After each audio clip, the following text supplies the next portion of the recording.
La primitiva raya, con más de 7 siglos de historia y 1.234 kilómetros de longitud, fue la frontera más anciana de Europa. Y Piedrasalbas, su aduana de juguete. Este espinazo, de norte a sur español y portugués, se mira en las aguas de los ríos y se alza en mojones orográficos. Frontera seca y húmeda que se introduce en Portugal por veredas profundas acercándose al Atlántico, ya adivinado en el Alentejo, donde el verdor es más tierno y nuevo. Las llanadas se tapizan de lavanda y la suave ondulación de la dehesa se rompe en los cantiles ribereños. Naturaleza continua, sin transiciones, y el agua de sus ríos como conciencia del paisaje.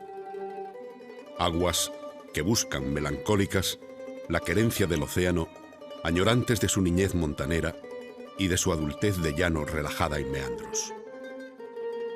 Ninguna raya política puede limitar esta secuencia manriqueña, ni los impulsos sísmicos que alzaron las montañas.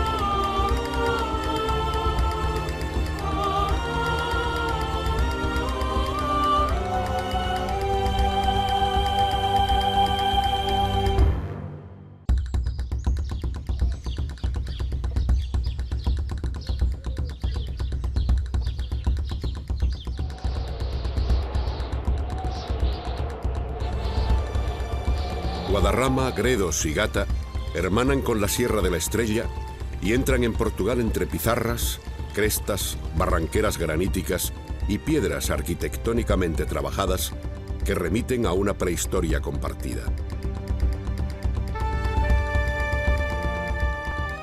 Grabados rupestres del Valle del Tajo, con ritos funerarios y celos de fecundidad, se calcan en Portugal.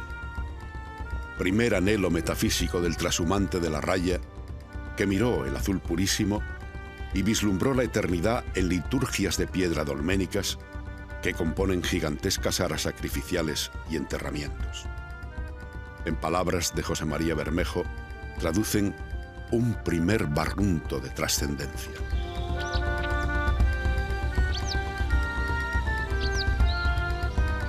Desde que el humano habitó esta tierra luso-española, nunca atisbó fronteras en el sucesivo espejo de las lagunas, en la continuidad del matorral, entre encinares y alcornocales tensos. El pastizal ovejero, el rastrojo cereal, el verde y el dorado se prolongan en el país hermano sencillamente, suavizando sus colores ocres en la humedad portuguesa que ya se presiente en Gata, donde el verdor se impone al agostado amarillo de trigüeñas locuras quijotescas.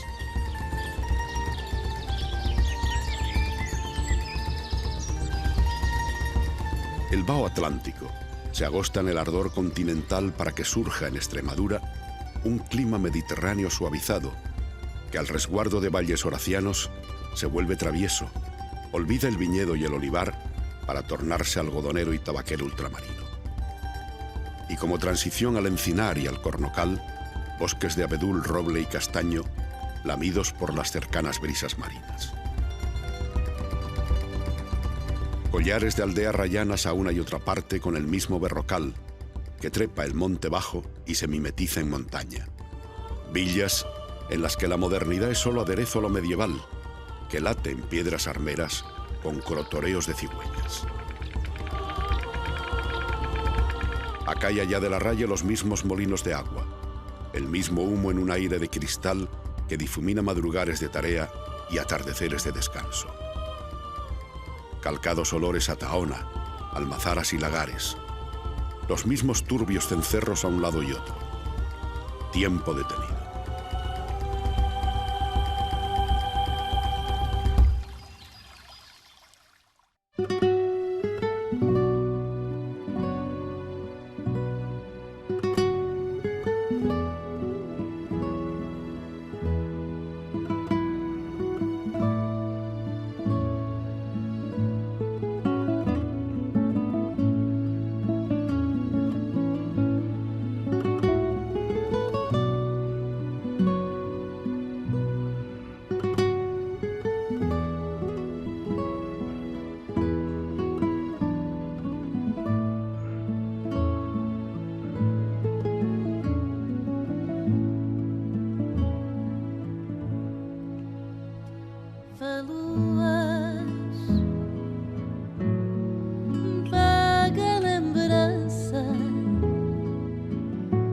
que eu de criança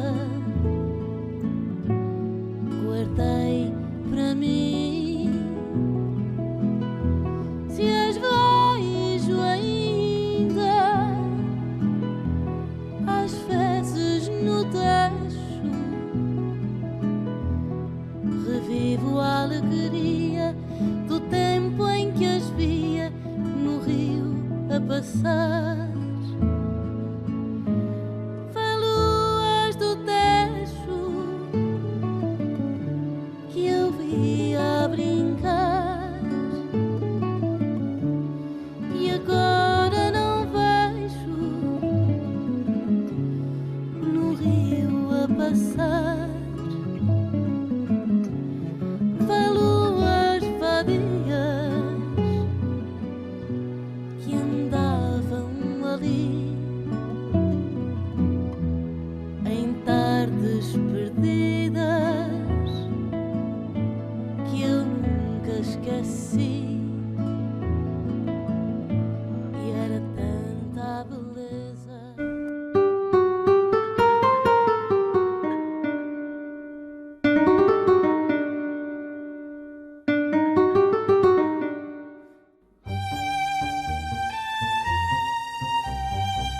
Frente a la Sierra de la Estrella, el pueblo más occidental de Extremadura, Cedillo, cuña en Portugal, vértice zurcido en la frontera, aprisionado entre el Tajo. El mismo Augusto fue el padre de la Lusitania, la provincia imperial que se extendía en principio desde el Guadiana hasta el Cantábrico. Y cuando se determinó el territorio comprendido entre el Duero y el Guadiana, la capital fue Mérida. Pero nadie trazó rayas por aquí, sino que se crearon calzadas, como la que comunicó Cáceres con Coimbra, y se construyeron puentes para unir orillas.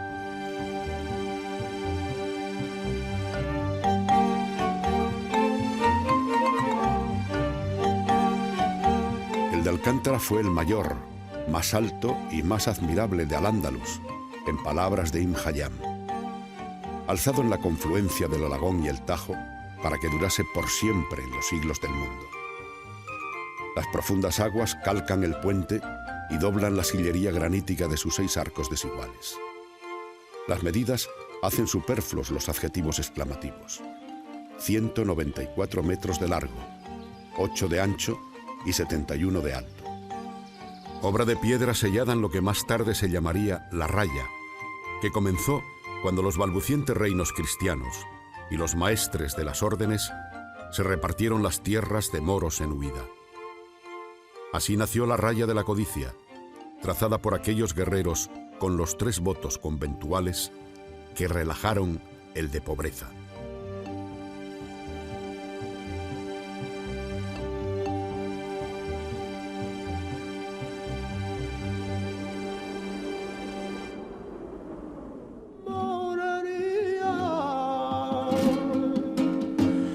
Bella rúa de Palma.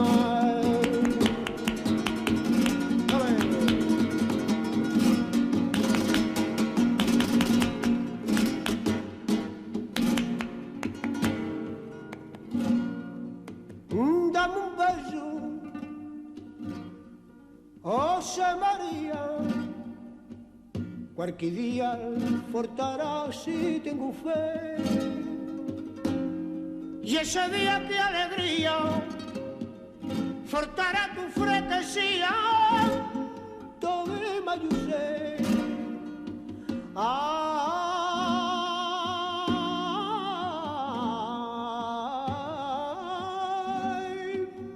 moraría de bella rúa de Palma. Ay, maní, con el pico te quiero vertigo, bravo, coro.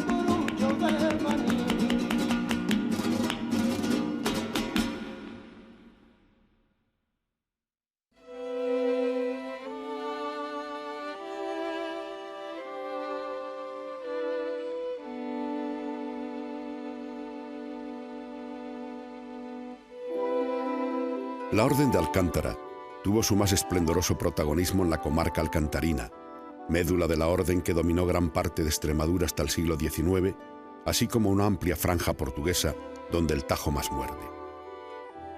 Alcántara fue primero entregada a los caballeros de la Orden Militar de San Julián del Pereiro, que surgió en la Ribacoa, y pasó luego a llamarse como la villa que defendió, fijando en ella sede prioral y asentando sus dominios en toda la raya cacereña, desde la Sierra de Gata a Valencia de Alcántara.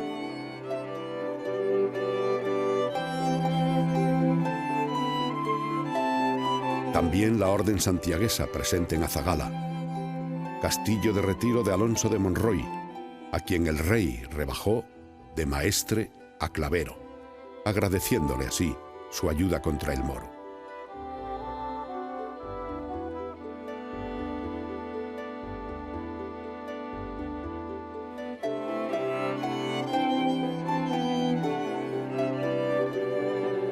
Alonso de Monroy, despechado, se encerró en Azagala con su corte y sus mesnadas, haciéndose allí llamar maestre.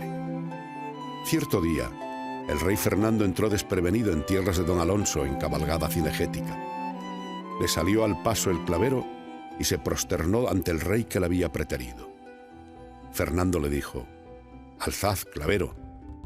Don Alonso no mudó la postura genuflexa. Insistió inútilmente el rey a que alzara, hasta que cayó en la cuenta y dijo: «Alzad, maestre».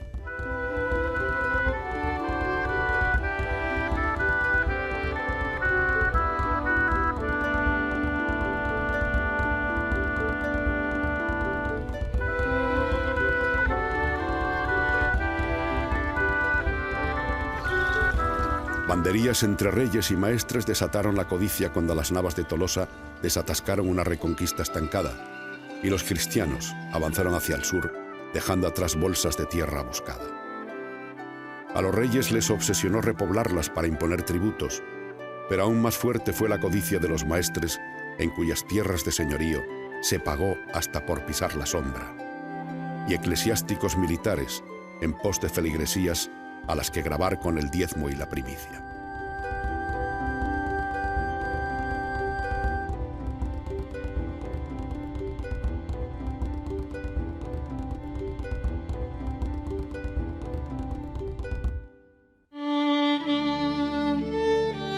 La lucha contra el moro en desbandada provocó un enconamiento de la indecisa frontera que se dibujaba y borraba, ensanchaba o encogía, sometida a la azarosa ley del ejército más fuerte. Alfonso X, rey de Castilla y León, llevó sus armas hasta el Algarve e incluyó bajo su poder los pueblos rayanos situados a la margen izquierda del Guadiana. Luego estableció una tregua de sangre con el rey portugués, firmando en Badajoz un tratado por el que se fijaba el Guadiana como tramo fronterizo. Con el Tratado de Alcañices, en el año 1297, Portugal renunció a salir de su frontera a cambio de Olivenza.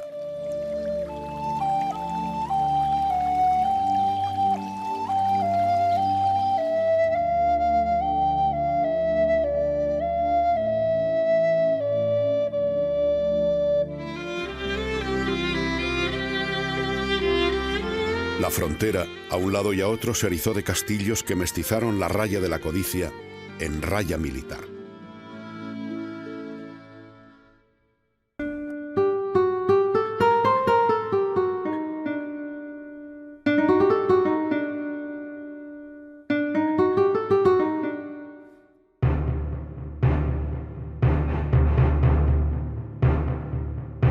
Puesta ya la cruz en todos los reinos peninsulares, Castilla miró a Portugal con recelo, considerándola semihereje por no aceptar la unidad cristiana bajo la férula de los reyes católicos. El país vecino fue ahora el enemigo, una vez expulsado el moro, y se iniciaron razias de castigo a un lado y otro. Para paliar el fracaso de las armas a la hora de conseguir la unidad peninsular, los reyes echaron manos de Venus y surgió otra raya, la de las bodas, trasiego de princesas portuguesas entregadas en Badajoz para casarse con Carlos I, Felipe II y Fernando VI. Y cuando los matrimonios fracasaron, se remilitarizó la raya, y Felipe II se apoderó de Portugal, y Felipe IV la perdió hasta nuestros días. Siglos que alternaron la estrategia del tálamo nupcial con la pólvora.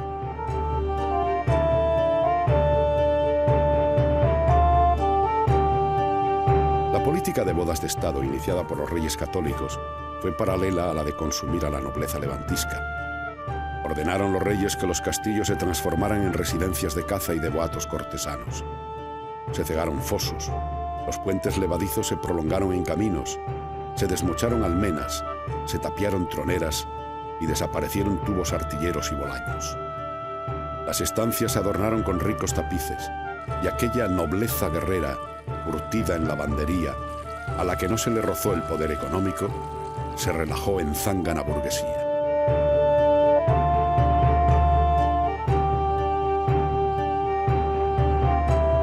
Este cambio de castillo a palacio no afectó a las fortalezas rayanas, que exacerbaron su militarismo.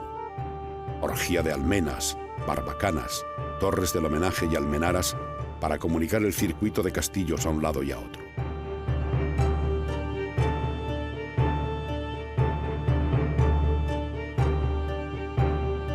En la primera línea de vanguardia extremeña, los amurallados dieron lugar a villas campamentales y conventuales, con espadañas y nidos de cigüeñas que sosegaban con su litúrgico vuelo un cielo inabarcable que olía a pólvora. Cuervos en cornisas y almenas, águilas y buitres en los peñascos encastillados.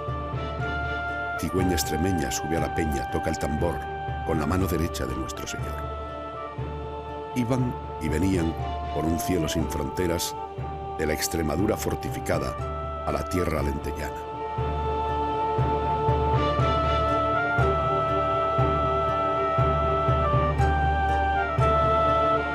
También con su red de torreones en torno a plazas fuertes como la de Elvas, la Invencible, y plazas militares como Olivenza.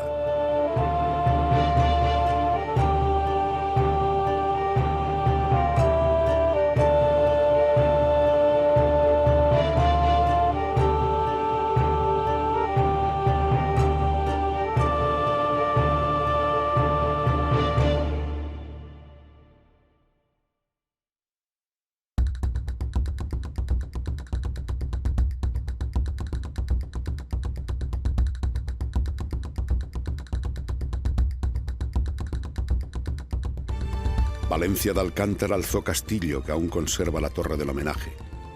En la villa, nacida al amparo del fuerte, proliferan las portadas ojivales en una sucesión interminable de sonrisas góticas. Sinagoga medieval. La iglesia inclina sus columnas en deferencia al retablo de Churriguera y al Cristo de las batallas de Berruguete. También Cristos y vírgenes militarizados. Virgen de Trujillo, de Tentudía, de Guadalupe.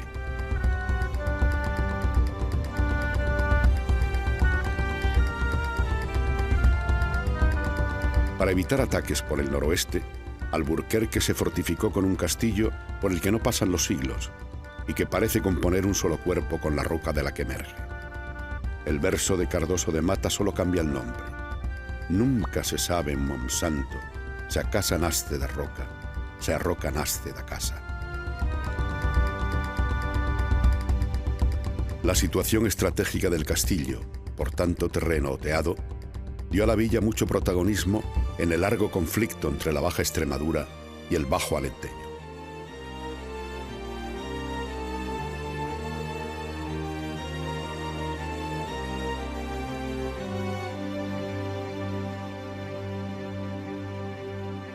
Alconchel, con castillo templario, calles blancas, verjas a pie de aceras y farolas historiadas.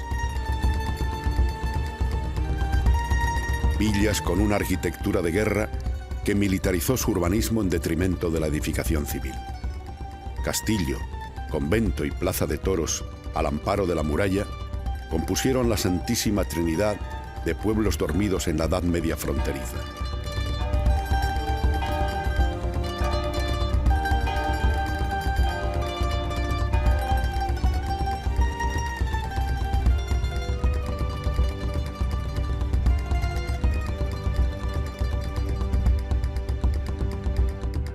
Pueblos campamentos a un lado y a otro, que fueron quedando al margen de una historia que habían llenado de páginas guerreras. Hoy perdura la dentellada del tiempo en las torres del homenaje y desparramadas las vísceras de las fortalezas en piedras desmoronadas que sufrieron la desflagración de los polvorines, y patios de armas para corralitos o camposantos soleados.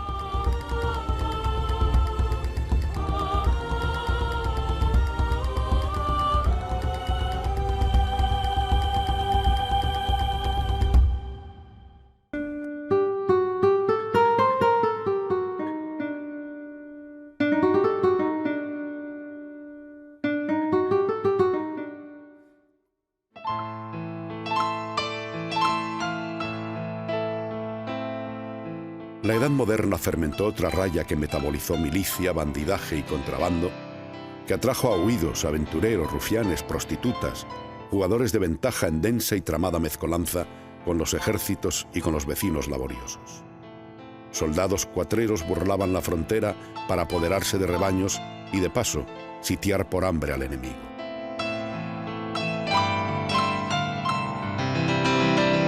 Al ser una guerra dormida, de poco voltaje, sobró tiempo para que la soldadesca se dedicara al pillaje en el escenario de cuarteles de invierno a los que persiguió su leyenda negra.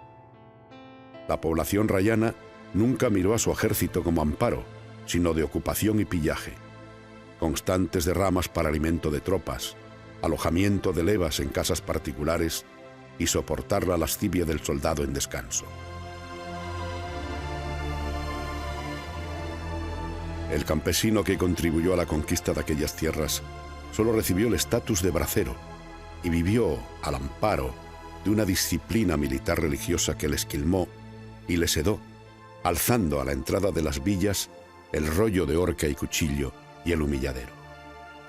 A esta gañanía, despensa del ejército, no le fue suficiente el huerto, el cerdo, el gallinero, la almazara y la pitarra para atender a la soldadesca y a la propia subsistencia.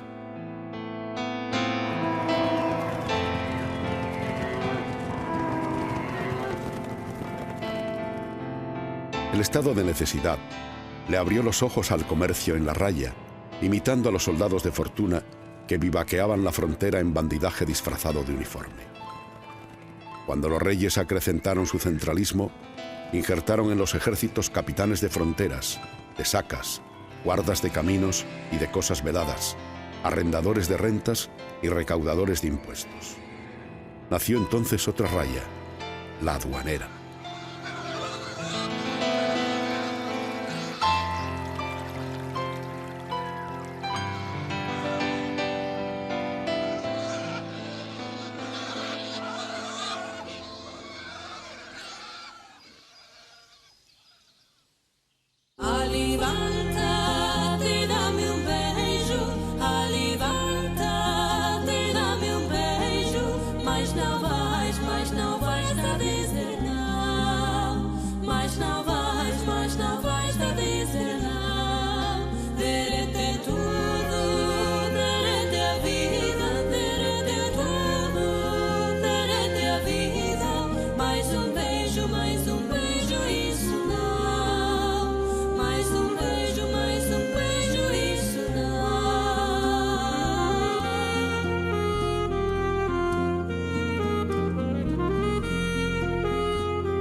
Ya a finales del siglo XIII se había establecido el tributo de diezmos de aduana. Los reyes católicos, que consideraron la lana como la principal sustancia de sus reinos, persiguieron a los que habían comerciado con la lana a una parte y a otra.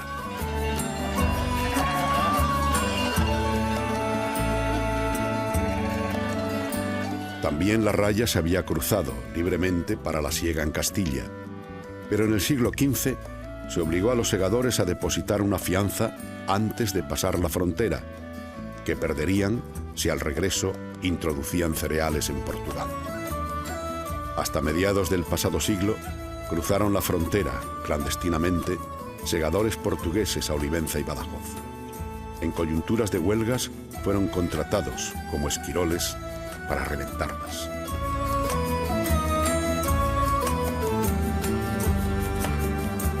Frente a esta raya aduanera, surgió otra de solidaridad contra el bando que ilegalizaba un comercio ancestral, convertido ya en delito, y que vigilaba con armas una frontera permeable y osmótica. Contacto de dos culturas separadas ahora por apetitos recaudatorios de señores y reyes que cuando trazaron esta nueva raya nunca tuvieron en cuenta los intereses de poblaciones que se consideraban más que de España o de Portugal, de una tierra de nadie y de todos.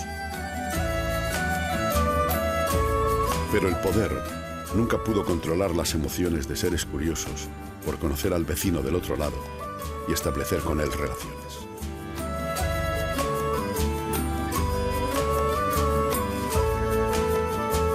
Los reyes dieron un bando. Aquel comercio de subsistencia era ya perseguido y ejercerlo ponía en peligro la vida. Los rayanos fueron contra el bando e incluso llegaron al motín. Ceclavín, un islote al que se llegaba en barca, se alzó en 1755 contra la Hacienda Real y en el levantamiento colaboraron hasta las monjas de Santa Clara, que prestaron su clausura para esconder el producto del riesgo. El intendente cacereño informó de Ceclavín: un pueblo acostumbrado a vivir libertino.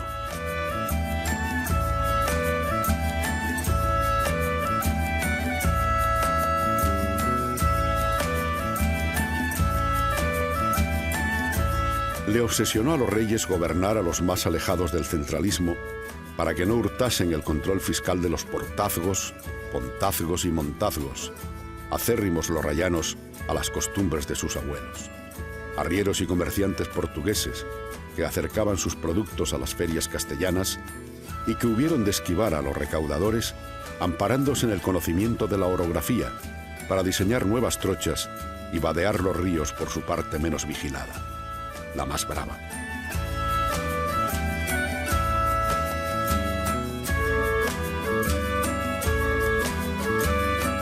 También arrieros de León y Castilla se inventaron cordeles de acceso a Portugal, alejándose del guardia para no verse expoliados de plusvalías y valores añadidos por el camino. Los reyes y señores le habían puesto al comercio de siempre un ominoso adjetivo: clandestino. El trueque ya solo beneficiaría a las mafias poderosas que pasaron armas, pólvora, oro y hasta wolframio durante la Segunda Guerra Mundial. El otro contrabando, el de necesidad, pudo defenderse en cuadrillas, con estrategias casi militares que durante siglos constituyeron una pesadilla para ambos países. Hombres, mujeres y jóvenes atravesaban desnudos los ríos, con el agua hasta el cuello y la ropa hecha un hato sobre la cabeza. El guía portaba un largo palo para sondear el lecho. A lo largo de los años, la lista se hace negra de seres a los que se llevó el agua para siempre. Otros murieron a fuego de los guardias de uno y otro lado.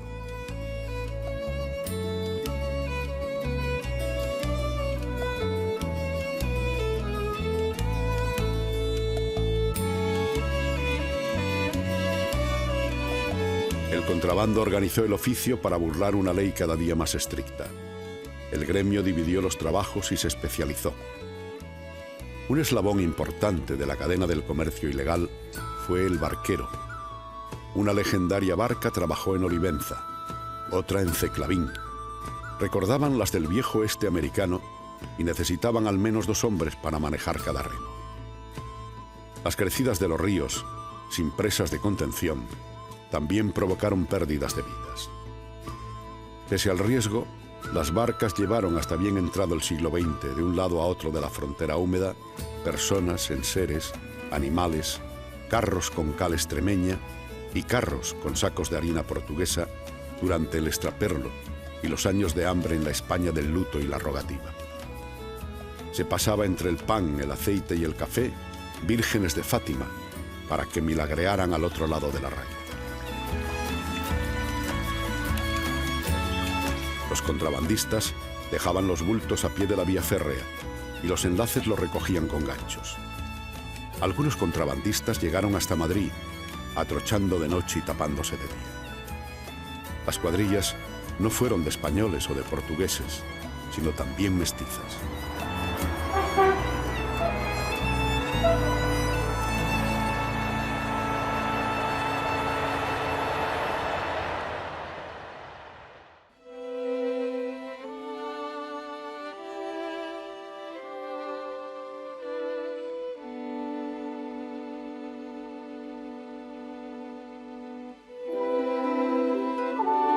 Pero a la raya, que trazó en un mapa él quería de lejos, se le escapó un dulce meandro, se le evadió un cerrajón, un vado se evaporó, un vallecito se ocultó asustado tras el monte. La frontera tenía tachones, subrayados, en ocasiones puntos suspensivos e intermitencias que dejaban sin definir, en los mapas políticos, la frontera natural. Alguien podía dormir en el término de Portalegre y sin salir de casa, desayunar en Valencia de Alcántara. En la Fontañera unos vecinos ampliaron su morada y 9 habitaciones entraron en Portugal. La Comisión de Límites, entre ordenar la demolición y mover el mojón, optó por lo último.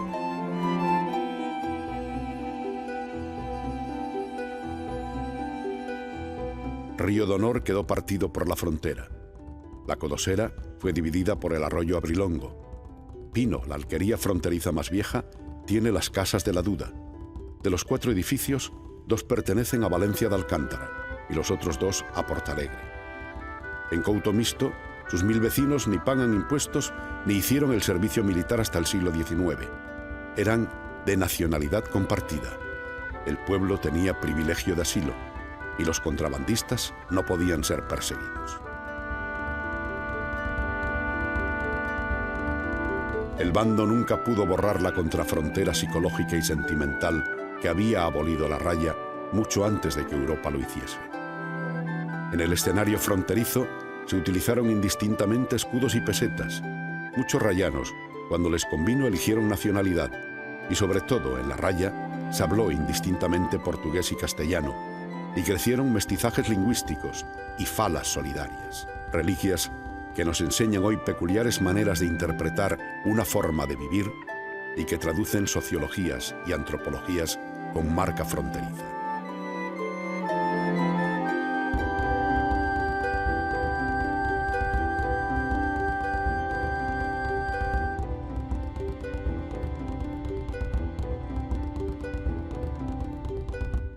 Si tú soubesses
La comarca extremeña emblema de la fala es la del Valle del Jálama, que resguarda 3 paradigmáticas villas fronterizas: Valverde del Fresno, Eljas y San Martín de Trevejo. En este pueblo se fala el mañegu y sus vecinos dicen que es no solo lenguaji. Ya en el posesivo hay una declaración de que no es ni castellano ni portugués. En Eljas lo llaman lagarteiru y es el dialecto más antiguo de la fala y con menos injertos castellanos.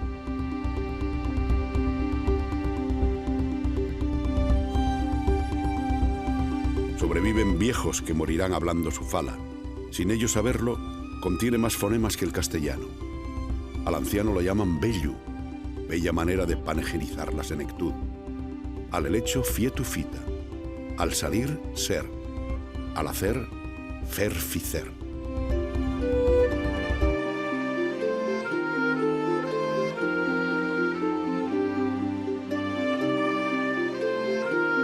El Valle del Jálama es un islote dialectal que injertó, durante las repoblaciones fronterizas, diferentes maneras de hablar de heterógenes emigrantes.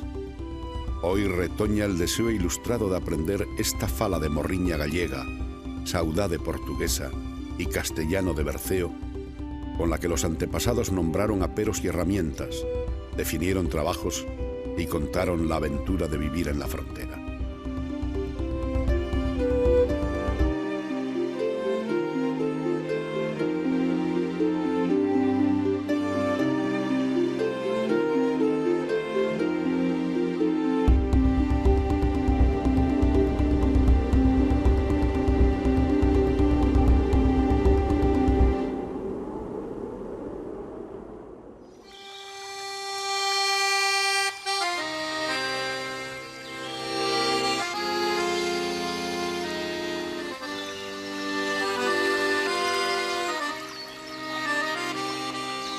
El bando no pudo impermeabilizar las relaciones de pueblos y vecinos que se aglutinaron en el contrabando de un idioma compartido y en solidaridades refractarias a los separatismos.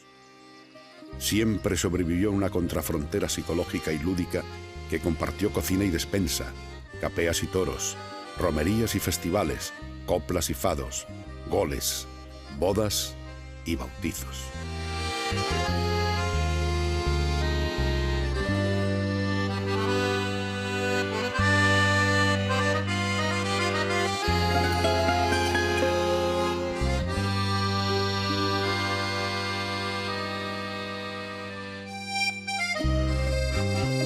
Desde que la naturaleza se hizo geología y la geología arquitectura, los dólmenes de Saugens son una secuencia sin cortes de los de Valencia de Alcántara. La ruta de los alfareros rayanos nos conduce a Salvatierra de los Barros. En Ceclavín, tierra de alfares y oribes, embuten las chinitas en la greda como hacen los alfareros de Nisa. En Cedillo, ahuman la chacina como en Portugal. En las casas de la Duda, la vivienda es española y el gallinero portugués. Los alcornocales desollados de Extremadura acompañan a los del Alentejo. Los toros de Lidia braman desde Coria a Coimbra.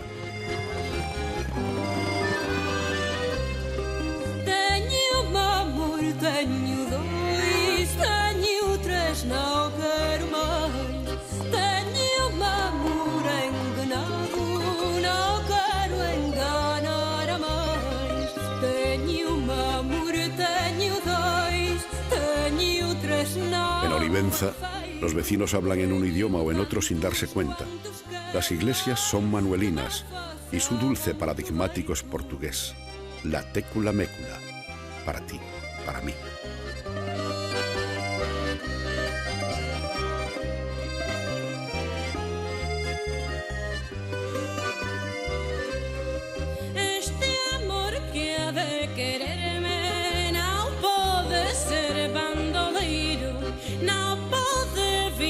El bando no consiguió rayar el afecto entre pescadores y molineros de un lado y otro del Guadiana, y hasta osmotizó a contrabandistas y guardias.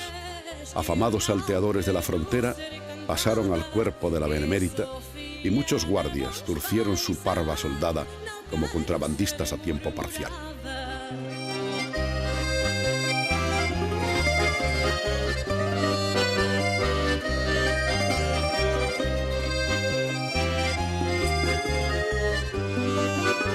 La romántica leyenda negra del contrabandista, presente en el imaginario popular extremeño, ha sido compartida por mujeres de vidas ordenadas y burguesas. Son excepción las madres extremeñas que no se hayan acercado a Portugal para comprar el ajuar de la hija casadera y por un día se convirtieron en excitadas contrabandistas de ocasión. Las niñas de la posguerra cantaban saltando a la comba: cigüeña extremeña, la casa se te quema, los hijos se te van por la raya de Portugal. Escribe una carta y pronto volverán. Parece que pronto irán y volverán en el ave.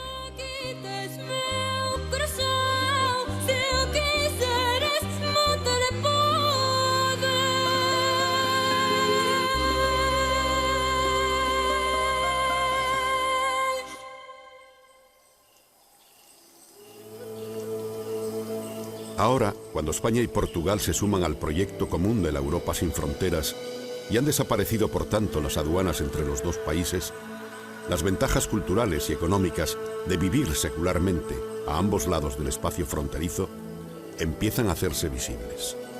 Un ejemplo es la imponente obra del pantano de Alqueva. El utilizar semillas extremeñas en tierra portuguesa es una nueva y prometedora alternativa. El Gran Lago, situado en el Alentejo, ocupa también una parte del territorio pacense y ha venido a revolucionar el sistema de regadío de la zona con una modernización que se corresponde con la realidad del siglo XXI. Y a esa iniciativa se han sumado los agricultores extremeños con una de sus más exquisitas plantaciones, el olivo. Con la explotación del Gran Mar de Aguadulce, se ha puesto en marcha un procedimiento de regadío que cubre todo el territorio bañado por el agua de este pantano que está considerado como el de mayor extensión de toda Europa. A pleno rendimiento, satisfarán las necesidades de casi 110.000 hectáreas. Se trabaja conjuntamente en la coordinación de los sistemas de emergencia y la protección civil constituye un ámbito especial de cooperación. Así, por ejemplo, existe un plan de ayuda mutua ante la dura amenaza de los incendios forestales. Se intensifica la cooperación sanitaria con la implantación de redes de bancos de muestras biológicas de tumores, la mejora de los servicios móviles de urgencia y la teleasistencia domiciliaria, garantizando la continuidad de la cobertura entre las poblaciones de las zonas fronterizas. Así, por ejemplo, las mujeres de Elvas y su entorno ya pueden dar a luz en el Hospital Materno-Infantil de Badajoz. Se busca la dinamización de la juventud, impulsando el intercambio del profesorado y apoyando el desarrollo de las nuevas tecnologías. Así, por ejemplo, es Extremadura la región donde más alumnos estudian el portugués, lo que se entiende como un acercamiento fundamental para las relaciones de futuro en todos los ámbitos de la vida. Las dos lenguas hermanas se estudian en las universidades extremeñas y lusas. Se trabajan iniciativas para la fijación de la población en el medio rural. Así, por ejemplo, las prioritarias intervenciones en la red viaria, en equipamientos culturales y deportivos.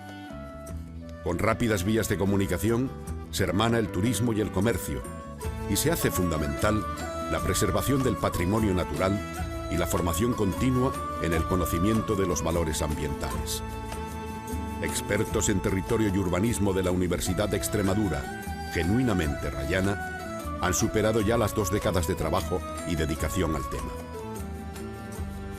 Existe un empeño común en potenciar y garantizar el papel de la mujer como motor del desarrollo, especialmente en el medio rural. Y por medio del Gabinete de Iniciativas Transfronterizas, se propicia la suma de esfuerzos para proyectos en el área de Alqueva y el Tajo Internacional. Ideas para preservar el valioso patrimonio natural y facilitar la difusión de la biodiversidad de la raya. Tal, la creación de una red de centros tecnológicos y el desarrollo de energías alternativas. Las comarcas arrayanas luso-extremeñas contemplan la cooperación empresarial y agraria en 428 kilómetros de frontera, donde empieza a surgir una floreciente industria basada en su potencial agroalimentario. Crece la industria de procesamiento del corcho en Valencia de Alcántara y se consolida una importante industria textil y de confección en Castelo Branco. aunque el sector que ha experimentado un mayor auge en los últimos años y que constituye una importantísima fuente de ingresos, es el turismo. Turismo fluvial y de embalses, turismo de agua y naturaleza, turismo cultural, hoteles, campings, restaurantes, casas y apartamentos rurales, deportes de aventura, conforman ya una red de servicios de gran calidad con una diversificada oferta a ambos lados de la raya. Y se impulsan iniciativas como el macroproyecto Territorio y Ciudades Abaluartadas en la raya ibérica. Fruto de tan buen entendimiento, la Estación Internacional Badajoz-Elvas del tren de alta velocidad Madrid-Lisboa. Y en Badajoz también se prevé el Centro Ibérico de Energías Renovables y de Eficiencia Energética, que mediante el desarrollo de I+D se especializará en 2 líneas de investigación, la biomasa y los vehículos eléctricos. Extremadura, definitivamente, es una referencia fundamental en las relaciones entre España y Portugal. Decía Ángel Campos Pámpano, refiriéndose a su pueblo, que bien puede ser símbolo de toda la raya. Jola juega a cambiar. El cielo, la era, la huerta, la siembra, el arar, la batida, la ribera y la gente que queda en un alma de pizarra, escritos sus años de andar por las veredas.